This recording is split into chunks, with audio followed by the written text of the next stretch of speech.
Today, over 1,200 towns in India carry the name of Lord Ram. Another 1,300 are named after Vishnu. But Indra? Barely 50. We use his name as a root for words describing the senses, or in cities like Indore, but his active worship has completely vanished. Later Puranic texts actively humbled him. The once great ruler became a cultural punchline, a prideful figure who tries to drown Mathura out of wounded ego, or is relegated to an attendant. Look closely at this bronze statue. We see Indra, identifiable by the small elephant at his side, standing with his hands pressed together in a permanent gesture of subservient prayer. But this ancient Sanskrit manuscript tells a completely different story. In the Rigveda, India's oldest religious document, Indra is the undisputed king of the gods. He is praised in nearly every single chapter, lauded far more than any other deity as an unstoppable warrior. How does a civilization take its most dominant, celebrated military god and deliberately turn him into a footnote? For millennia, specific families were tasked with memorizing exact portions of the Vedic texts to ensure they survived. Students mastered these verses through a strict acoustic encoding system. Teachers required them to chant syllables forwards, backwards, and in complex mathematical repetitions to prevent even a single phonetic error. If a single syllable was dropped or altered, the rhythmic pattern would instantly break. This decentralized network of human memory functioned exactly like a modern blockchain, making the Rigveda the most accurately preserved document of the ancient Indo-European world. Because the oral record is perfectly preserved, we can see the exact moment the character of the gods began to change. The later marginalization of Indra wasn't a result of cultural drift or accidental loss. It was a visible, documented shift in the values of the priestly and royal classes. The Rigveda is divided into 10 mandalas, or books, but they aren't arranged chronologically. Books 2 through 7 form the oldest core of the text, with books 1 and 10 acting as a later wrapper enveloping them. These middle family books are essentially the royal journals of the ancient Purubharata kingdom.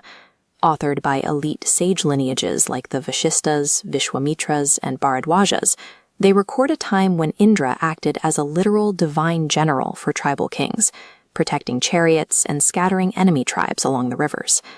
The foundation of this early civilization was built on raw military power, massive territorial expansion, and a dragon-slaying god who guaranteed material wealth. Before Indra took the top rank, older deities held supremacy.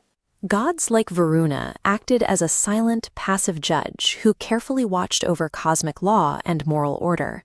Indra was a completely different archetype. Promoted by a newer faction of sages called the Anguirus, he was a chaotic storm god wielding a thunderbolt.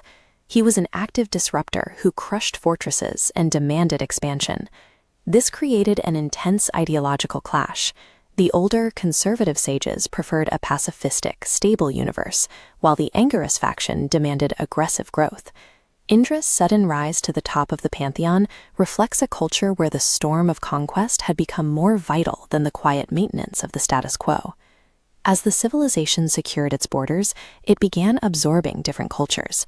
This Harappan Pashupati seal shows an early deity that likely merged with the Vedic Rudra to eventually form Lord Shiva, while local tribal figures assimilated into the character of Krishna. By the time the final outer books of the Rigveda were composed, the culture's priorities had shifted. Martial hymns asking for victory in battle gave way to the Nasadiya Sukta, deep philosophical questions about consciousness, unity, and the origin of the universe. An expanding, diverse pantheon required managers and thinkers, not military commanders. The protective role of Vishnu and the asceticism of Shiva became far more useful to a complex society. As India chose unity and harmony, the raw warrior energy of Indra was no longer seen as a virtue. It was viewed as a liability to social stability. India never entirely abandoned the ancient myth of a hero defeating a giant serpent. Instead, it deliberately changed the ending. The goal was no longer destruction, but dominance and assimilation. While a European hero slays the dragon outright, Indian mythology subdues it. Krishna dances on the hood of the Kaliya snake, and Vishnu peacefully uses the giant serpent Shashanaga as his bed, symbolizing controlled rather than destroyed power. In prioritizing peace and acceptance, ambition and raw desire were gradually labeled as negative traits. The god of conquest had to be demoted because the culture stopped valuing the urge to conquer. If India is to lead the world in the 21st century, it needs to tap back into the primal energy of the oldest Rigvedic layers. Reclaiming the spirit of Indra focuses on his pure will, the conviction that a civilization can challenge the universe and win. That specific energy still exists within the modern Indian psyche.